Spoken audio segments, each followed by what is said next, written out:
Assalomu alaykum va rahmatullohi va barakatuh. Allohning tinchligi, rahmati va barakalari sizlarga bo'lsin. Bismillah va alhamdulillah va salatu vassalamu ala rasulillah. Barcha hamd va sanolar Allohga xosdir. Biz undan yordam so'raymiz, mag'firat so'raymiz va payg'ambarimiz Muhammad sallallohu alayhi va sallamga hamda qiyomat kunigacha u zotning izidan ergashgan barcha mu'minlarga salovat va salomlar yo'llaymiz. Hurmatli birodar va opa-singillar, aziz kuzatuvchilar, Alloh taolo bizni gunoh ishlardan va gunohda davom etishdan asrasin. Chunki bir noto'g'ri qadam boshqa bir noto'g'ri qadamga olib boradi. Keyingi qadam esa yana boshqasiga sabab bo'ladi. Shu tariqa inson asta-sekin katta xatolarga tushib qolishi mumkin. Alloh taolo Qur'oni Karimda ham aynan shu mazmunda ogohlantirgan. Ey iymon keltirganlar, shaytonning izlaridan ergashmanglar. Demak, bular shaytonning qadamlaridir. Shayton sizni qo'lingizdan ushlab, to'g'ridan-to'g'ri harom ish tomon sudramaydi. Aksincha, u buni bosqichma-bosqich amalga oshiradi. Hammasi bir fikrdan boshlanadi va o'sha fikr qayta-qayta kelib vasvasa qiladi. Shayton uni inson qalbiga takror solib turadi. So'ng inson o'sha tomonga qadam tashlaydi. Ana shu birinchi qadam keyingi qadamga, keyingisi esa yana boshqasiga olib boradi. Birinchi marta inson gunoh qilayotganda hayajonlanadi, qo'rqadi. Ikkinchisida esa qo'rquv kamayadi. Uchinchisida odatdagidek tuyula boshlaydi. To'rtinchisida esa o'zini erkin, ishonchli his qiladi. Beshinchi marta esa va hokazo. Shu tariqa davom etib inson o'zi sezmagan holda o'sha gunohni muntazam qiladigan darajaga yetadi. Holbuki biz jonimiz qachon tanamizni tark etishini bilmaymiz. O'lim qachon kelishini hech kim oldindan bilmaydi. Mana shu voqeani bizga Shayx Abbos Bataviy rahimahulloh aytib berganlar. U zot bu holatni o'zlari ko'zlari bilan ko'rganlar va bizga hikoya qilib berganlar.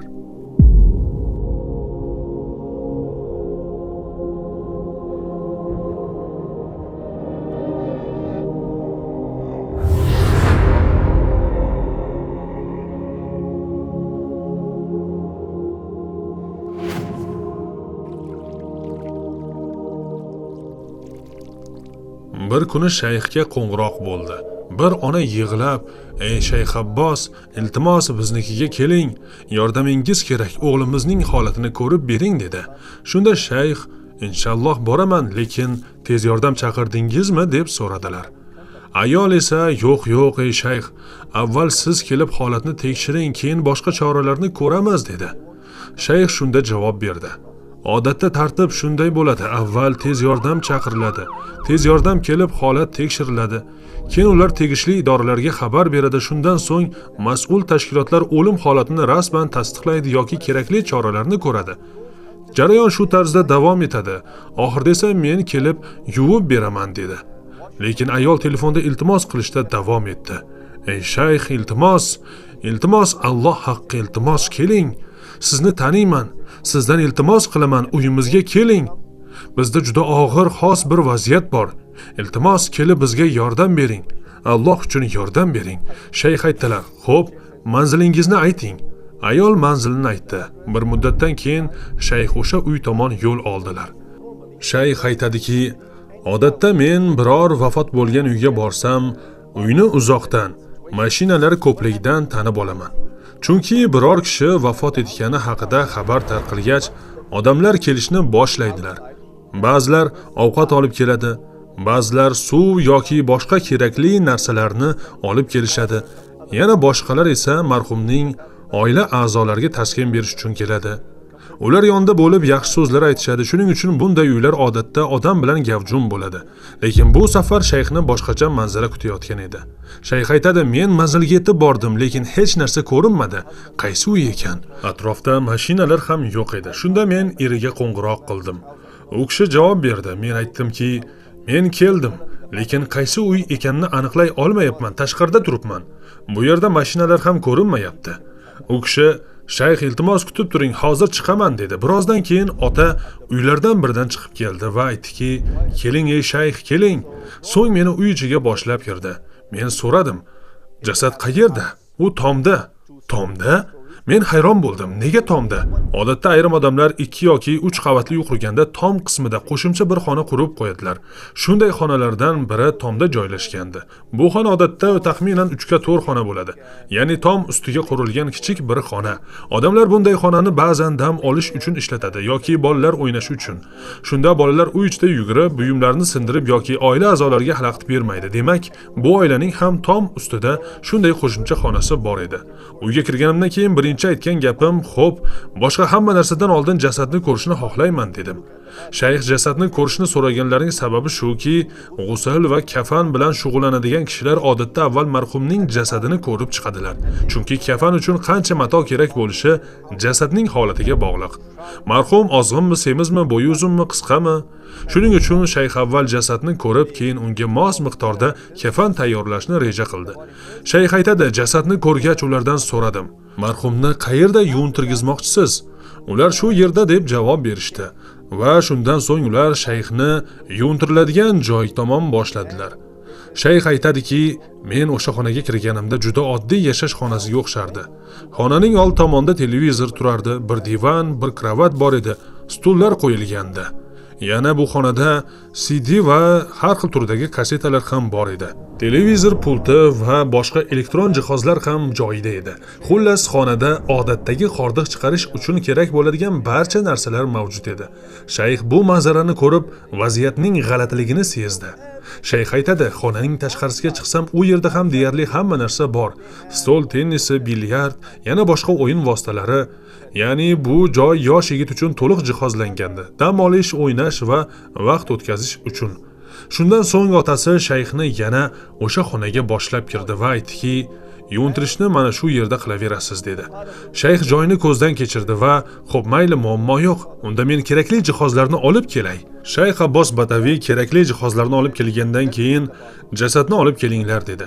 Jasad olib kelinganda shayx bir narsaga e'tibor berdi. Marhumning o'ng qo'lida bir parcha mato o'ralgan edi. Mato qo'lga mahkam bog'lab qo'yilgandi. Uning ustida ham yon tomonda ham qon izlari bor. Shayx hayron bo'lib so'radi, "Bu nima?" Shayx Abbos matoni yechib, uni tekshirib ko'rmoqchi edi. Lekin shu payt otasi birdaniga shoshilib ketdi. U aytdiki, "Ey shayx, to'xtang. Yo'q, uni o'z holicha qoldiring. Yo'q. Iltimos yechmang. Uni ochmang." Shunda shayx, "Axir bu yerda qon bor-ku, men uni tozalashim kerak. Baribir marhumning kiyimlarini yechishim kerak bo'ladi. Keyin tahorat qildiriladi, so'ng g'usl qildiriladi." Lekin ota yana iltimos qildi, "Ey shayx, iltimos uni yechmang, o'sha holicha qoldiring." Shayx yana so'radi, "Lekin o'zi nima bo'ldi?" Otasi, "Iltimos so'ramang, faqat yuvintirib bering, tamom" dedi. Shayx esa, "Agar men kafanlasam u qo'lida qonli mato qolsa, qon kafanga ham o'tadi. Keyin kafanda qon izlari ko'rinib qoladi. Odamlar buni ko'rib hayron bo'lishadi, nima bo'lgan deb o'ylashadi. Shuning uchun men buni shundayligicha qoldira olmayman. Uni yechib tozalashim kerak" dedi. Ota bunga rozi bo'lmadi. "Yo'q, ey shayx, to'xtang. O'z holicha qoldiring." "Xo'p, mayli" dedi.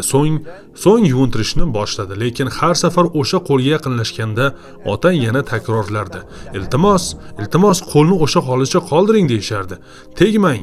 Shayx ichlarida hayron bo'la boshladi. "Bu nima o'zi? Nima bo'lyapti? Qo'lida nima bor? Mayli, avval yuvintiray, keyin ko'ramiz. Keyin bu masalani tekshiramiz" dedi. Shunday qilib g'uslni davom ettirdilar, ammo qo'ldagi sirli mato haqidagi qiziqishlari tobora ortib borardi. Shayx yuvintirayotgan paytda birdaniga ona ichkari kirib qoldi. "O'g'lim, ey shayx, iltimos, o'g'limizni fosh qilmang, uni sharmanda qilmang, hech kimga hech narsa aytmang" deb yolvora boshladi. Shayx aytdiki, "Men hayratda qoldim. O'g'limizni fosh qilmang degani nimasi? Hech kimga aytmang? Bu oilada nima bo'lyapti o'zi? Nima uchun ular bunchalik xavotirda?" Shu payt ota-onaning oldiga yugurib keldi va unga "Ichkariga kir" dedi. "Bor, ichkariga kir", o'sha vaziyatni yashirishga urinayotgandek edi. Shayx bu yerda qandaydir sir borligini taxmin qilardi. Eri ayoliga, "Shayx hech narsani bilmaydi, ichkariga kir. Bor, ichkariga kir." Shayx aytadi, erining "Shayx hech narsani bilmaydi" degan gapini aytgach, men aniq tushundimki, ular mendan nimanidir yashirishyapti. Qaytib kelgach, shayx unga "Siz mendan nimanidir yashiryapsiz. Menga haqiqatni aytmaguningizcha men yuvintirishni davom ettirmayman" dedi. "Nima uchun qo'lni ochirishni xohlamayapsiz? Nima bo'lyapti?" Shu tariqa shayx voqeaning asl sababini bilishni talab qildi. "Iltimos shayx, Yuvintirishda davom eting, iltimos so'ramang deb turib oldi. Shayx shunda ataylab bir ish qildi. Suvni uning qo'liga quyishni boshladi, ya'ni marhumning o'sha boylangan qo'liga suv quyishni boshladi. Quyaverdi, shunchalik ko'p suv quydiki, qo'lga o'ralgan mato suv shimib og'irlashib ketdi. Keyin marhumning tanasini burayotganida o'sha mato joyidan chiqib yerga tushib ketdi. Mato tushganida esa shayx aytadi: "Men bir narsani guvohi bo'ldim va ko'rgan narsam meni o'ta hayratga soldi. Bu juda g'alati holat edi." Shayx aytadi: "Mato tushib ketdi. Uning qo'li mahkam musht bo'lib qolgandi. Musht ichida esa qora rangli bir narsa bor edi. Mahkam siqib turardi.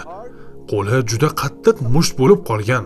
Barmoqlar shu qadar qotib qolgan ediki, ularni ochish juda qiyin edi. Go'yo qo'ldagi narsani mahkam ushlab qolgan edi va qo'yib yubormayotgandek tuyulardi." Shunda shayx musht ichidagi o'sha qora narsaning nima ekanini bilishga urinayotgan edi. Shayx aytadi: "Bu nima o'zi?" deb hayron bo'ldim. Keyin qarasam, qo'lning ustki qismidagi va yon tarafidagi teri kesilib ketgan ekan. Ya'ni qo'lida qandaydir jarohat izlari bor. Suv quyilgani sababli mato tushib ketdi va qo'ldagi holat o'z-o'zidan ochilib qoldi. Endi qo'lni yashirib bo'lmaydigan bo'lib qoldi. Hammasi aniq ko'rinib turardi. Shunda shayx otaga qarab aytdiki: "Alloh haqqi menga haqiqatni ayting. Bu yerda nima bo'lgan?" Shayx aytadi: "Xavotir olmang" deydi. Xavotir olmang. Payg'ambarimiz Muhammad sallallohu alayhi va sallamning hadislarida marhumni yuvintiruvchi kishi odamlarning ayblarini yashirishi kerakligi zikr qilingan. Men o'g'lingizni fosh qilmayman. Uning nomini aytmayman, kimligi haqida hech kimga gapirmayman.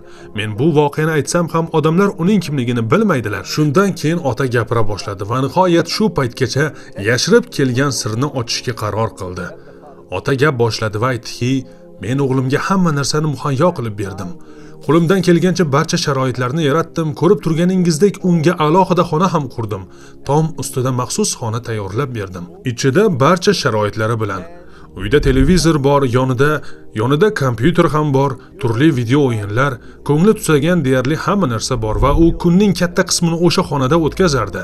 Ya'ni ota o'g'liga moddiy jihatdan deyarli hamma imkoniyatlarni yaratib berganini ayta boshladi. Ammo keyin bu sharoitlar ichida qanday muammo yashiringanini tushuntira boshladi. Bugun aniqrog'i shu kecha o'g'lim uyga keldi, lekin odatdagidan boshqacha edi. U birdaniga tomdagi xonasiga qarab yugurdi. Onasi unga: "Kel, ovqat ye" dedi, lekin u: "Yo'q, ovqat yemayman ona. Ovqat yemayman. Xohlamayman" deb javob berdi. So'ng darhol xonasiga kirib ketdi, shoshganicha. Oradan bir soatcha o'tgach, xizmatkor ovqatni olib chiqdi. Eshikni taqillatdi, yana taqillatdi, hech kim javob bermadi. Ammo xonaning ichidan g'alati tovushlar eshitilardi. Bu oddiy tovushlar emasdi. Shu sababli uydagilar xavotir ola boshladi. Televizor ichkarida ishlayotgandi. Xizmatkor eshikni qayta taqillatdi, lekin hech kim javob bermadi. Shundan keyin u pastga tushib, ona va otaga: "O'g'lingiz javob bermayapti, lekin xonaning ichida qandaydir g'alati holat bo'layotganga o'xshaydi. Ichkaridan tovushlar eshitilyapti." Ota-onasi darhol yugurgancha xonaga chiqishdi. Eshikni ochishga harakat qilishdi, yana urinib ko'rishdi, lekin eshik ochilmadi. Yon tarafdagi derazadan ham deyarli hech narsa ko'rinmadi. Ota davom etadi: "Oxiri eshikni buzishga majbur bo'ldik. Eshikni buzib ichkariga kirganimizda uni karavot ustida yotgan holda topdik. Televizor pulti hali ham qo'lida. Televizor esa yoqilgan holatda. Unda harom narsalar namoyish etilayotgan edi. Uyatli va yalang'och sahnalar ko'rsatilayotgandi. U qo'lda pultni ushlab turgan holda vafot etgandi. U aynan shu holatda jon bergandi." Shayx bu voqeani nasihat sifatida keltirib, inson gunohni kichik deb bilib davom ettirsa, u gunoh asta-sekin odatga aylanishi mumkinligini ta'kidlaydi. Ota haqiqatni aytib berdi. O'g'il vafot etganda qo'lida televizor pulti bor edi. Ular uni uyg'otishga harakat qilishdi, qimirlatib siltab ko'rishdi, chaqirishdi, ammo foydasi bo'lmadi. So'ng hech bo'lmasa pultni qo'lidan olib qo'yishga harakat qilishdi. Lekin pult shu qadar qattiq siqilgan ediki, barmoqlarni ham ochib bo'lmadi. Shuning uchun pultni ajrata olmay, qo'lni mato bilan o'rab, bu holatni boshqalardan yashirishga urinishdi. Marhumning otasi aytadi: "Shundan keyin boshqa o'g'lim bir kichik pichoq olib keldi. Chunki pultning bir qismi qo'l tashqarisida ko'rinib turardi. U pultni bo'laklab kesib tashlashga harakat qildi. Maqsad qo'ldan pultni chiqarib olish edi. Lekin pult qo'l ichida shu qadar qattiq siqilgan ediki, uni ajratish juda mushkul edi. Ular pultni pichoq bilan kesayotganda marhumning qo'liga ham shikast yetkazishdi. Shu sababli shayx keyinchalik qo'lning ustki va pastki qismida kesilgan joylarni ko'rgan edi. Ota aytadi, shuning uchun qo'lni mato bilan o'rab qo'ygandik.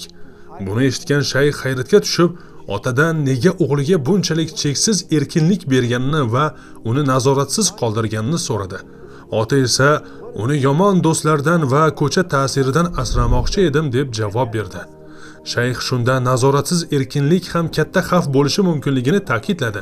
Bu voqea farzand tarbiyasida faqat moddiy sharoit emas, balki tarbiya, nazorat, suhbat va diniy yo'l-yo'riq ham zarurligini eslatadi. Shayx aytadi, siz o'g'lingizga alohida xona berib, televizor, internet, sun'iy yo'ldosh kanallar va boshqa barcha vositalarni berib qo'ysangiz, u yomon ta'sirlardan saqlanib qoladi deb o'yladingizmi?